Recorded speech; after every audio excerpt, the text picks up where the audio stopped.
जलावा चढ़ावे जई हो, जलावा चढ़ावे जई हो शिवलावा गे पगली। गौरा मैया के सैया से मंगी होई है पगलावा गे पगली। गौरा मैया के सैया से मंगी होई है पगलावा गे पगली।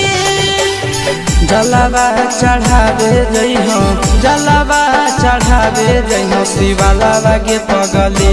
गौरा मैया के सैया से मंगी होई है पगलावा गे पगली। गौरा मैया के सैया से मंगी होई है पगलावा गे पगली।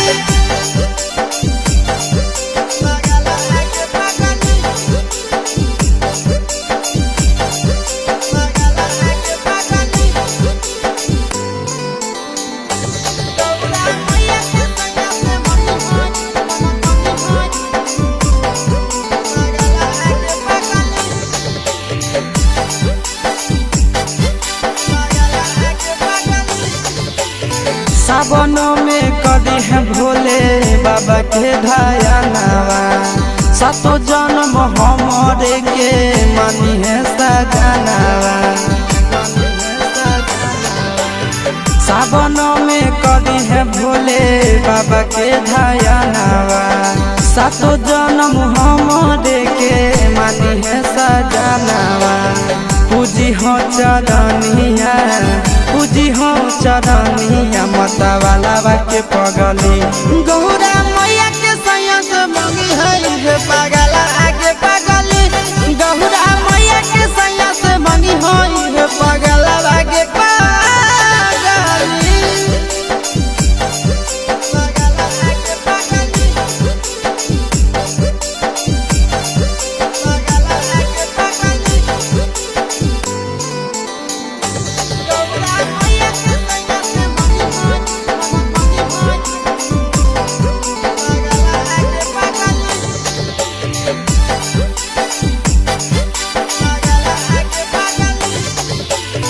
सावन के पहिला सोमारी भूखल रही हो।